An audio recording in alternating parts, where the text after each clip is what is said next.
오늘 하나님의 말씀은 로마서 12장 1절 2절 말씀입니다. 우리 함께 읽겠습니다. 그러므로 형제들아 내가 하나님의 모든 자비하심으로 너희를 권하노니 너희 몸을 하나님이 기뻐하시는 거룩한 산 제물로 드리라. 이건 너희가 드릴 영적 예배니라. 너희는 이 세대를 본받지 말고 오직 마음을 새롭게 함으로 변화를 받아 하나님의 선하시고 기뻐하시고 온전하신 뜻이 무엇인지 분별하도록 하라. 아멘. 이제 2024년 12월입니다. 2023년 12월 어쩌고 막 그럴 때가 정말 금방인 것 같아요. 세월이 정말 빠르게 지나가고 앞에 무슨 일이 있을지 모르지만 지나간 일들 보면은 언제 가나 그랬는데 이미 지나가 있죠. 이제 한 해 마무리하고 또 다음에 2025년 우리가 계획을 해야 되는데 그래서 로마서 12장 1절 2절 말씀을 저희가 이번 달에 좀 집중적으로 좀 나누려고 합니다. 오늘 하나님께서 말씀하시기를 너희는 이 세대를 본받지 말고 오직 마음을 새롭게 함으로 변화를 받으라. 여기서 마음은 하트일까요? 마인드일까요? 한국말이 마음이 둘 다 하트랑 마인드랑 둘 다 마음으로 번역을 해놔서 네, 마인드입니다. 왜? 하트는 이미 새로워. 그렇죠. 우리 중심은 이미 새로워졌죠. 이 새로운 중심에다가 우리 마인드를 맞추는 게 이제 우리가 해야 되는 일입니다. 변화시켜 주시옵소서라고 기도하는 것은 이거 잘못된 기도죠. 왜냐하면 하나님께서는 마음의 변화를 받아라. 네가 변화하는 거야. 네가 원해야 변하는 거고 네가 변하기로 결정을 해라 라고 하는데 내 마음도 내 마음대로 안 돼요. 그럴 때 있잖아요. 물론 우리가 기도하는 것은 늘 좋은 거지만 우리가 알고 해야 됩니다. 내가 해야 되는 일을 하나님께 떠맡기는 기도라면 아무리 열심히 하고 많이 한다고 할지라도 이거는 별로 이렇게 효과적인 기도라고 할 수가 없겠죠. 그래서 우리가 분별해야 되는 게 세 가지인데 하나님의 선하신 뜻, 하나님이 기뻐하시는 뜻, 그리고 온전한 뜻.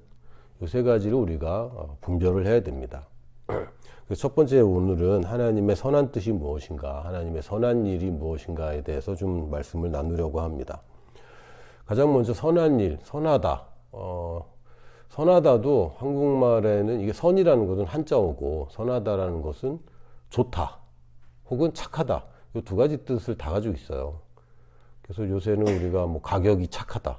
착하다는 표현은 원래 윤리적으로 또 태도 같은 걸 우리가 착하다고 그랬는데 언제부터인지 그냥 가격이 착하다. 뭐 얼굴이 착하다. 얼굴이 착하다는 얘기는 좀 다른 건가? 그래서 이게 좋다는 의미로도 그냥 막 쓰이는 것 같습니다. 근데 원래 영어로 하면은 그냥 굿이고 원래 그 헬라어로도 그냥 좋다는 뜻입니다. 그래서 하나님의 선한 뜻, 하나님이 좋으신 분인데 좋으신 하나님이 우리를 향한 또 좋은 뜻이 있어요. 근데 이 좋은 뜻을 우리가 행하는 것을 원하는데 먼저 우리가 살펴봐야 되는 것은 일단 동기입니다. 무엇이 좋은 일인가 이것도 굉장히 중요하긴 하지만 이것이 좋은 것인가 아닌 것인가는 이 동기로 분별됩니다. 사도행전을 읽다 보면 좀 무섭기도 하고 왜 이런 일이 있을까 싶은 일 중에 하나가 아나니아와 삽비라 얘기가 있습니다.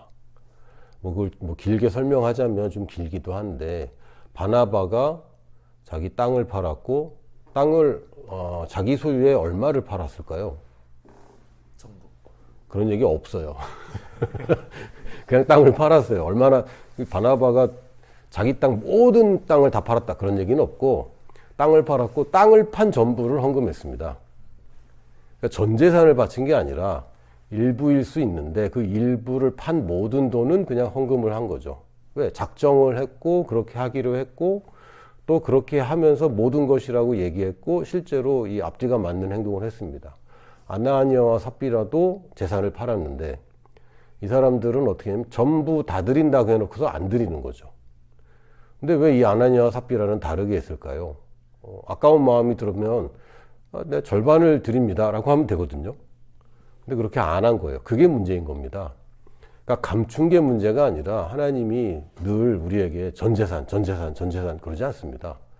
물론 인생에서 우리가 가끔은 하나님만 의지해야 될 그런 기회가 오기도 하는데 그렇다고 하나님이 매일 모든 상황에서 전 재산을 그 탐욕스러운 분이 아닙니다. 하나님 좋은 분인데 문제는 뭐냐면 이렇게 뭔가를 선한 일을 한다고 하면서도 아나니아 삽비라 마음속에는 아마 그 인정받고 싶은 인정 욕구가 있지 않았을까. 사람들 앞에서 좀 이렇게 그냥 절반 드린다고 해도 그 대단한 거 아닙니까? 근데 전부라고 아마 바나바와 좀 비교를 하지 않았을까 이런 생각도 좀 듭니다. 근데 뭐 누가 알겠습니까만 근데 그 결과가 너무 끔찍하죠.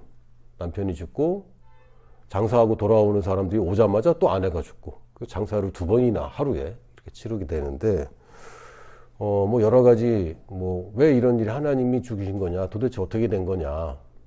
근데 하나님께서는 그 사도 바울이 나중에 그 이런 상황에 대해서 힌트를 줍니다. 어떤 경우에는 이 사람이 죄를 계속 범하면 이 사람이 쌓아오는 공까지 다 까먹잖아요. 그래서 하나님이 그냥 빨리 데려가는 경우도 있다. 왜? 살아남아서 계속 죄를 더 늘리느니 그냥 빨리 가는 게 이 사람한테 유리한 거죠. 그리고 공적으로도 그 당시에는 교회가 탄생한 지 얼마 안 됐습니다. 그래서 사도 베드로의 권위에 대해서 그리고 이런 일들이 계속 생겨서 교회가 흐트러지지 않도록 하기 위한 극단의 조치가 아니었을까라는 생각을 하는데 그렇다고 뭐 하나님이 사람을 막 죽이고 돈 조금 헌금 조금 떼어먹었다고 하나님 죽이고 그런 예는 성경에 더 이상 없습니다. 아주 독특한 예이기 때문에 이건 일반화할 수는 없어요. 자, 우리가 착한 일을 한다 혹은 하나님의 선한 뜻을 분별하고 선한 일에 동참한다라고 얘기할 때 사실 뭘 하는지보다는 동기가 훨씬 더 중요합니다. 그 산재물이라고 오늘 성경에도 보면 산재물이라고 되어 있는데 지난주에도 제가 말씀드렸지만 히브리서에 보면 하나님은 제사를 좋아하지 않는다라고 선언하고 있습니다. 구약에서는 제사보다 순종이 낫다 이렇게 표현하긴 했어요. 왜? 구약에서 제사를 안 지내기 시작하면 사람들이 죄가 뭔지 이제 다 잊어버리거든요. 그럼 이제 인류가 그냥 망조가 들겠죠. 아주 난리가 날 텐데 그래서 하나님이 죄에 대해서 계속 강조를 하시지만 하나님이 좋아하는 게 아닙니다. 제가 이제 오늘 이제 가족들하고 가족 일부하고 라오스를 방문하러 떠났는데 짐을 싸라. 제가 이제 수요일부터 얘기를 해요 애들한테. 목요일에도 짐을 싸라. 금요일에도 짐을 싸라. 어제도 짐을 싸라. 오늘 아침에 싸더라고요. 막 잔소리하는 걸 좋아하는 부모가 어디 있겠어요. 근데 안 하면 얘는 못 가잖아요. 그러니까 어쩔 수 없이 잔소리를 한 것처럼 구약 시절에 하나님이 잔소리를 좋아하는 분이 아닙니다. 그런데 아이가 어리거나 그 방법이 없기 때문에 하나님이 이제 제사 얘기를 계속 하는 거죠. 왜 구약에서 제사가 강조되냐면 예수님이 그걸 드릴 거기 때문에 그 표상으로서 그 상징으로서 제사가 계속 등장합니다. 근데 여기서 보면 원래 제물은 죽어야 정상입니다.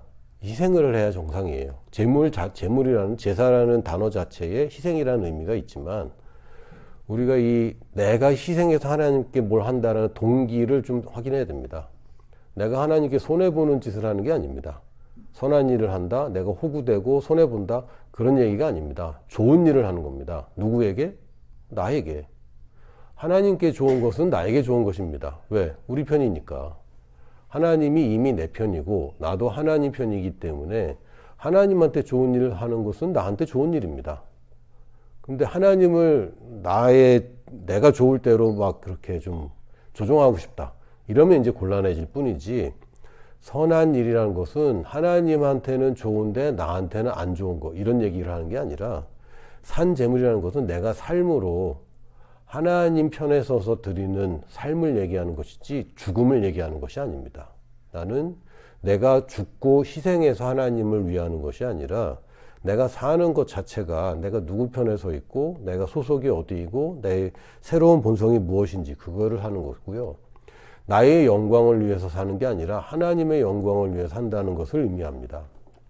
재물이라는 것은 죽어서 얘는 죽어요. 그 대신 다른 누군가가 죄의 사함을 받는 겁니다. 마찬가지로 내가 사는 것은 내가 높아지려고 하나님을 이용하는 게 아니라 하나님의 영광을 위해 살다 보면 하나님의 영광을 위해 사는 길이 나한테 가장 좋은 길입니다. 그러니까 결국은 나한테 좋은 일인 거죠. 그리고 이것은 나한테 좋은 거냐 안 좋은 거냐 따지기 전에 이건 그냥 마땅히 하는 일입니다. 거기에 자꾸 이유를 붙일 필요가 없어요. 하나님, 쟤는 그러는데 왜 나는요? 이럴 필요가 없어요. 그냥 마땅히 하는 일입니다. 한 번은 저희 애들 중에 하나가 굉장히 빡친 일이 있었어요. 왜 나만 시키냐? 이러면서. 물론 얘가 누군지 얘기하면 안 되고 얘가 집안일을 좀 잘합니다. 그리고 뭐 그런 거를 좋아하기도 하고 좀 안심하고 맡길 수 있는 애인 거죠. 그러니까 자꾸 얘한테 시키는 거예요. 물론 저는 안 그럽니다. 얘 엄마가 그렇지. 그러니까 엄마한테 막 화가 난 거죠. 왜 나한테만 이러냐? 막 이러면서 그랬는데 그럴 필요가 없는 거예요. 우리가 지금 옆 사람하고 비교하는 게 우리의 인생이 아니라 우리는 산 제물로 하나님께 드려지는 삶인 겁니다. 그러니까 하나님이 나한테 해주신 걸 생각하면 쟤는 안 하는데 왜 저보고만 그래요? 라고 얘기할 필요가 없어요. 그러니까 하나님한테 받은 게 얼마인지 모르기 때문에 자꾸 비교하고 내가 자꾸 손해보는 것 같고 그러는데 이건 그냥 당연히 하는 일입니다. 마태복음 6장에 보면 예수님이 이제 가르치시면서 뭐라고 하냐면 너희는 기도할 때에, 너희는 구제할 때에 이런 식으로 얘기하시거든요. 근데 구제해라라는 얘기가 아예 없어요. 그냥 너희는 구제하는 거야. 당연히 구제를 하는데 그러니까 이걸 예수님은 당연하게 얘기하시는데 우리는 이것도 해야 되는데 약간 이렇게 받아들이는 거죠. 너희는 구제할 때 오른손이 하는 일을 왼손이 모르게 해라. 알리지 마라. 차라리 몰래 해라. 기도할 때, 너희는 기도할 때, 기도해야 되는데, 이 옵션이 아니라 당연히 하는 걸 말씀하십니다. 너희는 기도할 때, 뭐 사람들 광장에서 손 들고 큰 소리로, 우리는 그런 거 싫어하잖아요. 근데 당시에 유대인들은, 특히 바리새인들은 그런 거 많이 했거든요. 기도할 때 그렇게 사람들 보이게 할 필요가 없지 않냐. 물론 이제 우리가 이제 모여서 기도할 때는 그렇게 할 수 있습니다. 근데 기도하는 걸 자랑하듯이 자기가 선하다는 그런 식으로 하지 말아라. 차라리 몰래 해라. 왜? 동기가 이상해지기 때문에. 그리고 너희는 금식할 때, 여러분 충격이지 않습니까? 금식을 해라 마라가 아니라 당연히 하는 걸로. 근데 감사하게도 이 금식을 세상에서는 다른 말로 뭐라고 얘기하냐면 간헐적 단식이라고 표현하더라고요. 몸에 좋은 얘기인 거죠. 이제야 밝혀졌습니다. 이거 금식이 몸에도 좋은 거구나. 전에는 사람들이 고생한다고 생각했거든요. 물론 이제 40일 금식하고 막 이런 거는 성경에서 추천하지도 않습니다. 특별한 경우에 하는 사람도 있을 뿐이지 여기서 말하는 금식은 하루 금식하거나 길면 3일 정도 이런 금식을 하는 걸 유대인들이 보통 그렇게 생활에 그냥 익숙하게 해왔고 이게 알고 봤더니 몸에 그렇게 좋은 거네요. 그래서 하나님이 뭔가 얘기할 때 예전에 무식할 때 지식이 없을 때는 금식을 하라고 굉장히 막 싫고 그랬는데 우리 몸에 굉장히 좋은 거였어요. 우리가 바쁘고 일상생활에서 팽팽 돌아가고 하나님께 집중하지 못할 때 적어도 밥 먹는 시간은 보장이 되잖아요. 지금 현대사회에서는. 옛날엔 뭐 그것도 어려웠겠지만 점심시간에 일 시키면 난리 나는 거죠. 그것처럼 근데 그 시간만큼은 보장되는데 그 시간만큼 내가 밥을 안 먹어버리면 내가 여유가 생기고 하나님께 집중할 수 있는 시간이 생깁니다. 그래서 아무리 바쁘더라도 밥 먹는 시간을 내가 낼 수가 있는 거죠. 내 육신을 위해서 내는 게 아니라 더 중요한 것을 위해서 내는 것, 이것을 우리가 금식이라고 하는데 몸에도 좋다. 그래서 예수님도 이거 당연히 하는 걸로 말씀하세요.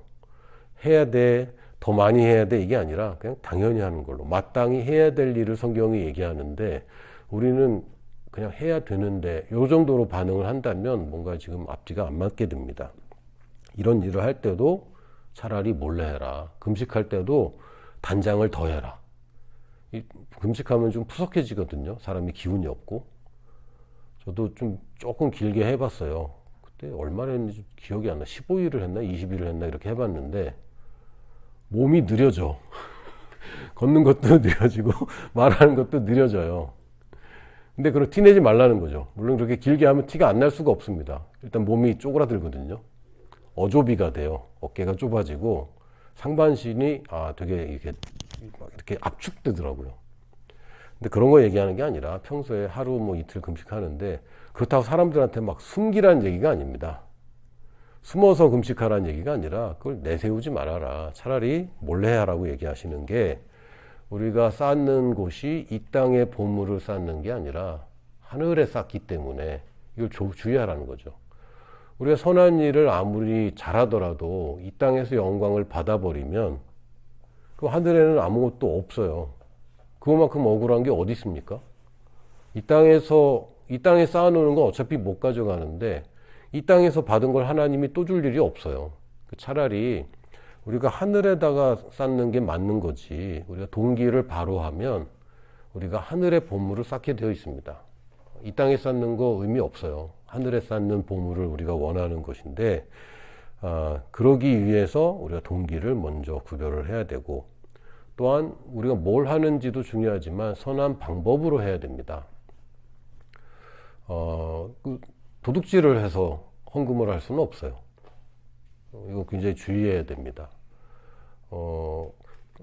사업하시는 분들, 뭐 자영업 하시는 분들, 도둑질인지 아닌지 되게 애매한 것 중에 하나가 세금에 관한 거. 이거 굉장히 좀 애매한 경우도 많거든요. 근데 이런 것들도 선한 방법으로 하는 것을 저는 추천합니다. 그렇다고 제가 율법적으로 그렇게 하면 안 된다, 본인이 판단하는 건데, 우리가 선한 일을 하기로 했다면 선한 방법을 써야 되는 게 맞고요. 갈라디아서 5장 5절에서 6절에 보면 우리가 성령으로 믿음을 따라 의의 소망을 기다리노니 그리스도 예수 안에서는 할례나 무할례나 효력이 없으되 사랑으로서 역사하는 믿음뿐이니라. 뭐 예전에 하던 전통 지키는 거 의미가 없어, 효력이 없어. 이 할례 문제는 사실은 초대 교회에서 굉장히 중요한 이슈 중에 하나였습니다. 헬라인들이 이렇게 예수님을 믿기로 했는데, 그럼 이 사람들도 유대교의 일종이냐 아니면 완전 새로운 거냐, 여기서 굉장히 막 헷갈렸거든요. 근데 바울이 아예 딱 결론을 내렸어요. 이거 새 거야. 전에 거랑 다른 거야 라고 얘기를 했고, 예전에 했던 것이 잘못된 건 아닙니다. 왜? 예전에 그게 맞았거든요. 그러나 이제는 그럴 필요가 전혀 없어진 거죠. 예수 그리스도 덕분에. 근데 물론 우리가 여전히 구약을 가지고 있지만 구약의 효력은 예수 그리스도의 부활 이후에 정지됐습니다. 끝난 거예요. 그 수명을 다 했고, 할례나 무할례나 효력이 이제는 없어요. 효력이 없어도 할례요. 해도 됩니다. 가끔 보면 교회에서 유월절 절기 굉장히 중요하게 여기는 교회들이 있거든요. 그게 어떤 의미가 있냐? 있을 수 있습니다. 근데 그걸 지켜야 되느냐? 그건 또 아닌 거죠. 그래서 음식도 뭐 성경에서 말하는 뭐라 그러지? 유대인들이 먹는 음식들.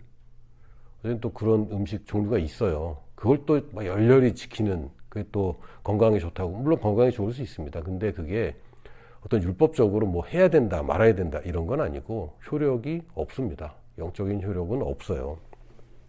오직 사랑으로 역사하는 믿음뿐이다.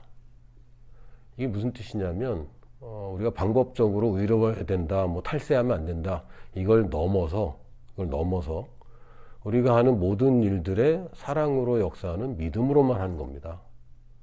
우리가 뭐 전 재산을 다 바칠 수도 있고, 뭐 우리가 일상적으로 또 헌금을 할 수도 있고, 또 우리가 어떤 구제나 선한 일을 할 수가 있는데, 이게 사람들 눈치를 봐서 하면은 절대 안 되는 거고요. 두려워서 하는 것도 절대 안 되는 것이고, 욕심에 의해서 하는 것도 아닙니다.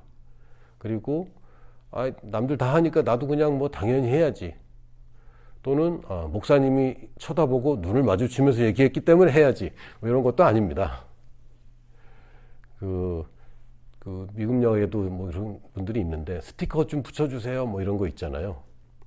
저는 한 번도 안 붙여봤지만, 붙여주면 뭐 합니까? 또 뭐 이 사진 보여주면서 뭐 이렇게 후원하라고 막. 물론 모르는 정보를 알려주는 것은 참 중요한 것이긴 하는데, 거기에 그런 압박을 가해서 이렇게 한다는 것은 잘못된 일입니다. 요즘은 헌금 자체를 다 계좌이체 하잖아요. 온라인으로 하는데, 예전에도 헌금할 때 보면 한국 성도들의 특징이 있어요. 1,000원 한 장도 꼭 봉투에 넣기를 원한다. 이게 남들 보기 싫은 거죠. 그리고 이렇게 헌금 바구니 도는데 안 넣고 패스하는 게 되게 불편해, 마음이. 그래서 주일 헌금이라서 1,000원은 꼭 준비하는 그런 분들이 꽤 많았습니다. 그리고 헌금을 하는데 빳빳한 새 돈으로 바꿔서 막 해야 된다고. 예전에 어떤 목사님이, 캐나다에 계신 굉장히 유명한 목사님인데, 저랑 같이 식사하시면서 헌금을 할 때 이렇게 자기는 아직도 이렇게 새 돈을 준비하고 구겨져서 다리미도 다리고 이렇게 봉투에 잘 넣어서 헌금하는 게 참 자기는 이게 다 정성이 아니겠냐. 그래서 제가 버릇없이 한마디 했습니다. 목사님, 그 헌금의 정성은 액수입니다. 목사님 막 웃으시면서 네 말이 맞다 이러시더라고요. 근데 헌돈이나 새돈이나 효력이 없잖아요. 헌돈이면은 좀 할인됩니까? 그런 거 아니잖아요. 효력이 없는 건데, 효력이 없는 것에 정성을 다하는 거는 의미가 없습니다. 그래도 내 마음이 편하다면, 내 마음 편하기 때문에 하는 것이지, 그걸 다른 사람한테 강요할 수는 없는 거예요. 여러분들이 헌금을 하더라도 두려움이나 또는 그냥 뭐 해야 되니까, 나 아니면은 없으니까, 그게 거룩한 부담일 수도 있는데, 그게 인간적인 그냥 부담이라면, 여러분 믿음으로 하는 것이 아니라면, 그것은 선한 것이 아닙니다. 그래서 오직 믿음으로 할 때만 그걸 선하다고 할 수 있고요. 하나님의 본성과 새롭게 된 나의 본성이 원하는 방법을 쓰는 겁니다. 그래서 가끔은 내가 이렇게 하면 저렇게 되기 때문에 어쩔 수 없이 이렇게 자꾸 타협을 하게 되는데, 그것은 하나님의 본성과 나의 본성을 거스르는 일이고, 결국에 두려움이라는 것 자체가 하나님으로부터 나올 수 없어요. 하나님한테 두려움이 있을까요? 없을까요? 하나님은 두려움이라는 게 없습니다. 두려움이라는 감정을 하나님이 가질 수가 없어요. 창조주고 유일하고 모든 만물보다 강력하신 분이기 때문에 두려움이 뭐야 도대체? 근데 그 하나님에게서 나오는 것 중에 두려움이 있을 수가 없는 거죠. 그 유리수의 집합에서 무리수가 나올 수가 없어요. 마찬가지로 하나님에게서 두려움이라는 게 나올 수 없어요. 그게 존재하지 않으니까. 그래서 내가 만약에 뭔가 두렵고 걱정되고 염려된다. 그건 하나님으로부터 온 게 아닙니다. 그럼 누구한테서 왔느냐? 사탄에게서 온 건데, 사탄은 거짓말쟁이기 때문에 내가 지금 느낀 이 두려움은 거짓이구나. 뭔가 내가 속임수구나. 이렇게 여기면 됩니다. 그래서 모든 두려움은 일단 저항하고 봐야 됩니다. 모든 걱정, 염려는 일단 저항하고 봐야 되는 것이, 하나님이 걱정할까요? 안 하죠. 안 합니다. 걱정할 이유가 없고, 걱정이라는 게 뭔지 하나님은 잘 모르실 것 같아요. 물론 예수님은 느낄 수 있습니다. 우리가 같은 성경을 가셨고 우리를 이해하시는 분이기 때문에. 그러나 아버지는 걱정이라는 것이 없기 때문에 하나님으로부터 걱정이 나올 수 없어요. 그래서 그런 것들 우리가 일단 거절하는 것이고, 속인다는 것 자체가 이건 약자의 방식입니다. 강자는 속이지 않아요. 이 삼국지 같은 거 보면 그 조조는 그냥 백만대군입니다. 왜? 강자기 때문에 전법이나 그런 게 없어요. 물량으로 가면 무조건 이기는 거예요. 근데 총나라 유비와 제갈공명은 늘 꾀를 내야 됩니다. 속여야 돼요. 왜? 약하기 때문에. 그래서 마귀가 거짓말을 쓰는 존재인 것은 그가 약자이기 때문인 것이고, 하나님의 강력한 능력 앞에는 사탄은 정말 힘이 없어요. 그래서 자꾸 거짓말을 하고 속임수를 쓰는데, 우리는 지금 누구 편인가? 하나님께 속한 사람인가? 사탄에게 속한 사람인가? 사탄에게 속한 사람이라면 속여야 됩니다. 그게 그쪽 방식이에요. 그러나 하나님께 속한 사람은 하나님의 방식대로 하는 게 당연한 것이고, 그게 나도 편합니다. 누가 그러더라고요. 한국 사람들 맨날 김치 얘기하는데, 그렇다고 매끼 김치 먹진 않잖아. 우린 먹는데. 집집마다 김치를 계속 쌓아놓고 먹진 않잖아. 우린 그렇게 하는데. 그러니까 해외 어디 소울푸드를 봐도요, 매일 먹는 소울푸드는 없잖아요. 그리고 1년 내내 집에 냉장고, 전용 냉장고까지 만들어 놓고 그렇게 먹는 거는 와인 정도나 그럴까. 그거 말고는 없지 않습니까? 거의. 제가 떠오르는 게 없는데. 라오스에 있을 때도 한 친구가, 김치 너무 맛있다고. 그러면서, 너희는 이거를 얼마나 자주 해 먹냐. 우린 매일 먹는다. 이거 어떻게 매일 먹냐. 매일 먹는 음식이라는 게 있냐. 매일 먹는 음식이라는 게 되게 생소한 개념 아닙니까? 물론 지금은 이제 우리가 빵도 많이 먹고 쌀밥에서 탈피했는데, 쌀밥에 김치는 무조건 있는 것처럼 우리는 여기고 있는 거죠. 이게 코리안의 방식이에요. 일본 사람들 놀라는 것 중에 하나가 카레를 먹는데 김치랑 먹어. 그거 놀래더라고요. 근데 카레랑 김치랑 먹으면 저는 너무 맛있거든요. 고구마랑 김치랑 먹어도 그렇게 맛있거든요. 사람들이 외국 사람들 기겁을 하는 방식인데, 우린 좋은데? 이런 겁니다. 야, 그렇게 하면 호구야, 그렇게 하면 손해야, 그렇게 하면은 어떻게 하려고 그래, 미래에 어떻게 하려고 그래, 대책이 없잖아, 이러는데, 우리 방식이야, 이거는. 우리는 이렇게 살고, 그래도 걱정이 없어. 제가 이 보육원 있는 애들이나 거기 출신 애들하고 이제 사귈수록, 얘네들의 사고관이랑 저희 집 애들의 사고관이 너무 달라요. 우리 집 애들은요, 미래에 큰 걱정이 없어요. 자잘한 걱정이 있어요. 이제 기말고사 어떡하지? 뭐 이런 거. 대학 어떡하지? 이런 걱정. 근데 얘네들은 그 수준이 달라요. 부모라는 존재는 앞으로도 없어. 앞으로도 없죠. 저 최근에 어저께 이제 선교사님 어머님이 갑자기 돌아가셔서 갔다 왔는데, 그냥 갑자기 돌아가신 거예요. 그러니까 우리는 부모가 있는 거는 당연한 거고, 근데 어느 날 갑자기 이제 이별하게 될 일이 있을 뿐입니다. 근데 얘네들은 부모가 없는 게 당연한 거고, 앞으로 생길 일이 없어요. 이러니까 이제 사고방식이 다른 거고, 우리가 걱정하지 않는 모든 것들을 사실은 걱정해야 마땅한 거죠. 근데 우리가 마치 고아처럼 두려워하거나 걱정하거나 염려한다면 그것은 하나님을 모욕하는 것입니다. 그래서 우리가 절대로 선한 일을 한다고 하면서 걱정하면서 한다든가, 또는 선한 일을 한다고 하면서 두려워하고 또는 사람들의 눈치를 보고 있다면 이거는 굉장히 잘못 들어가고 있는 겁니다. 예수님이 선한 양이라고 하셨어요. 근데 양 중에는 99마리가 있고 1마리가 있는데, 잃어버린 양이 있고 안 잃어버린 양이 있습니다. 그리고 안 잃어버린 양 중에서도 선한 양이 있고 아마 그냥 양이 있을 것 같아요. 우리는 예수님만 선한 목자가 될 뿐만 아니라 우리의 정체성도 나도 선한 양이다. 목자는 선한데 양은 별로야. 이것도 좀 안타깝지 않습니까? 그거는 우리가 원하는 게 아닙니다. 예수님 좋은 분이고 나도 좋은 양이 되는 게 나한테도 좋은 것이죠. 요한복음 10장 14절에서 16절 보면, 나는 선한 목자라. 나는 내 양을 알고 양도 나를 아는 것이, 그 양도 나를 알아야 돼가 아니라 그냥 알지라고 그냥 평범하게 얘기하셨어요. 나도 양을 알고 양도 나를 알아. 근데 저는 예수님 잘 모르는 것 같은데요. 아니요, 알고 있습니다. 알고 있는데 잘 모른다고 착각하고 있는 거예요. 아버지께서 나를 아시고 내가 아버지를 아는 것 같으니 나는 양을 위하여 목숨을 버리노라. 또 이 우리에 들지 아니한 다른 양들이 내게 있어 내가 인도하여야 할 터이니 그들도 내 음성을 듣고 한 무리가 되어 한 목자에게 있으리라. 예수님과 나는 이미 한 팀입니다. 선한 목자이시기 때문에, 좋은 분이기 때문에 나도 좋은 양입니다.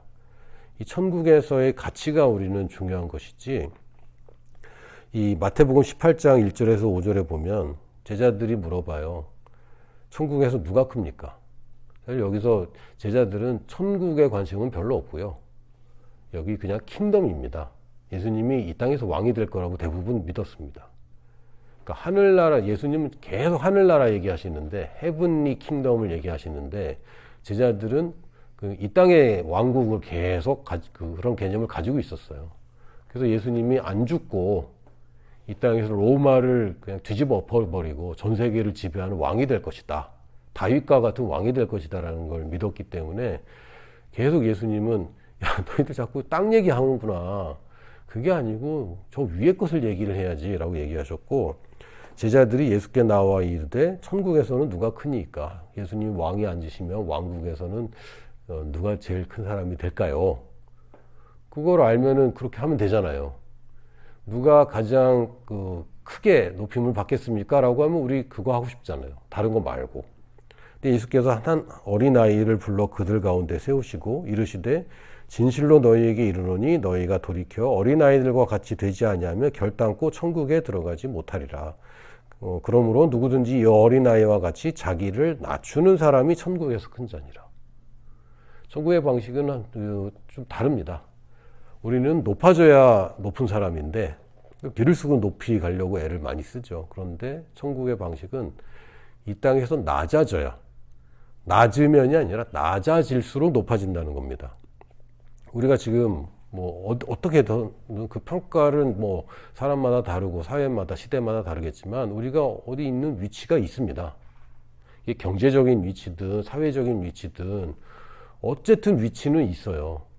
근데 거기에 낮은 데에 있다고 하늘에서 높다는 게 아니라 우리의 어디에 있든지 간에 거기서 낮아지면 낮아질수록 천국에서는 높아진다는 얘기입니다. 그러니까 저는 낮아질 데가 없어요. 있어요. 왜 없어요? 있습니다. 저는 뭐 참 하나님의 은혜로 세계 여러 곳을 많이 다녀봤는데 한국은 굉장히 높아요.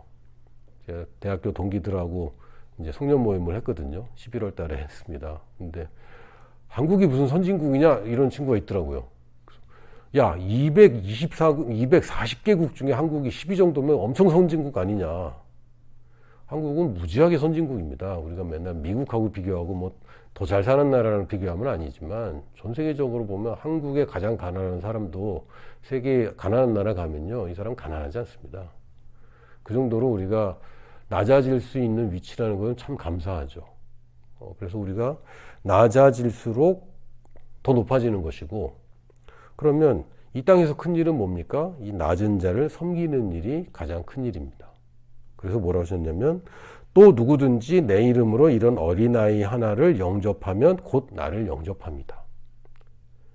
그러니까 낮아지면 천국에서는 높아지는 것이고 그럼 이 땅에서 큰 일이 뭡니까? 이 땅에서 중요한 일은 낮아 있는 아주 가치 없고 힘없고 나를 도와줄 리가 없을 이 작은 어린아이를 섬기는 것이 가장 큰 일입니다.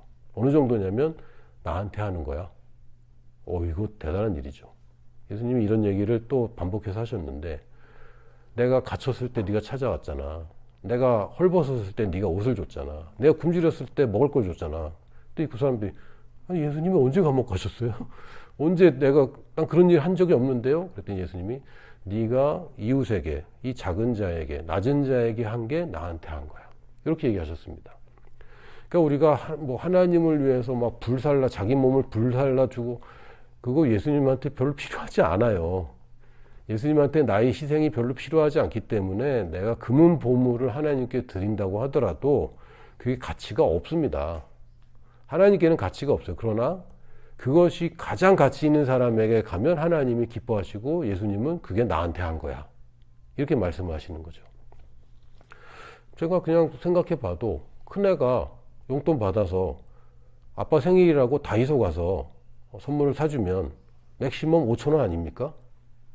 근데 그거보다 얘가 만약에 그 보육원에 있는 어린이한테 5,000원짜리 뭐 사줬다. 그럼 저는 굉장히 가치 있다고 생각합니다. 물론 이제 보육원에 있는 애들이 실제로는 많이 가난하지 않으니까 그렇긴 하지만 예를 들면 그렇다는 거죠. 어제 그 소연이가 입원했어요. 오전에 이제 입원을 했고 아빠가 토요일 아침에 일찍 나가니까 이제 우리 셋째가 물어보더라. 아빠 어디가? 그래서 이렇게 해서 아빠가 입원을 이제 도와주러 가는 거야. 그랬더니 전달해 달래. 자기도 응원할 테니까 힘내라고 전달해 달래. 또 만나지도 너 모르는 사람이잖아. 그랬더니 그래도 전해 달래. 소연이한테 얘기해 줬더니 소연이가 막 웃으면서 좋아하더라고요. 누가 낮은지는 모르겠지만 누가 낮고 뭐 누가 위에 있고 뭐 이건 모르겠지만 그냥 작은 일들입니다. 작은 일들인데 예수님이 하나님을 위해서 뭘 하라라고 얘기 안 하시고요. 이 땅에 있는 작은 자들을 위해서 뭔가를 하면 그를 받아들이면 나를 받아들이는 거야. 그를 대접하면 나를 대접하는 거야. 그리고 냉수 한 그릇이라도 상을 절대 잃지 않는다라고 선언하셨습니다. 그래서 우리가 이제 해야 되는 착한 일은 아주 명백해지는 거죠. 바른 동기와 바른 방법으로 내가 낮아져서 낮은 자를 섬기는 일. 이게 일단은 착한 일입니다. 그래서 좀 더 좁혀서 온전한 뜻이 무엇인가까지 우리가 이제 분별을 해야 되는데 일단 우리가 개념 자체는 선한 일의 방향성을 우리가 잡고 있는 것입니다. 하나님이 나에게 관심이 있는 부분, 내가 2025년도 이제 계획을 세워야 되는 부분은 여러분이 착한 일을 하기로 결정하는 겁니다. 선한 일을 하기로 여러분의 계획에 넣는 것입니다. 기회 되면 하는 게 아니라 여러분의 시간과 돈을 따로 떼어 놓는 것입니다. 이게 계획인 것이죠. 여러분 내년에 뭐 배워야 되겠다. 그러면은 뭐 계획하잖아요. 내가 내년에 여행을 해야 되겠다. 그러면 돈도 준비해야지 가는 거 아닙니까? 일정을 파악하고 돈을 준비해야 가는 건데 그것처럼 여러분도 착한 일도 선한 일도 하나님의 선한 일도 계획을 하고 하십시오. 그래서 그냥 기회 되면 하죠. 여유 되면 하죠가 아니라 아니 지금 천국에 쌓아놓는 일인데 지금 여유돼서 할 일이 아닌 거예요. 어떻게든 저기다 많이 쌓을 일 생각을 하시고 예수님을 대접할 수 있는 길이라면 길을 쓰고 자꾸 늘려야 되는 것이죠. 저는 작년에 너무 많이 했기 때문에 이제 앞으로는 안 해도 될 것 같습니다. 라고 생각하지 마시고 내가 더 선한 일에 더 많이 집중하는 2025년도 계획을 하시기를 예수님의 이름으로 축복합니다. 아멘.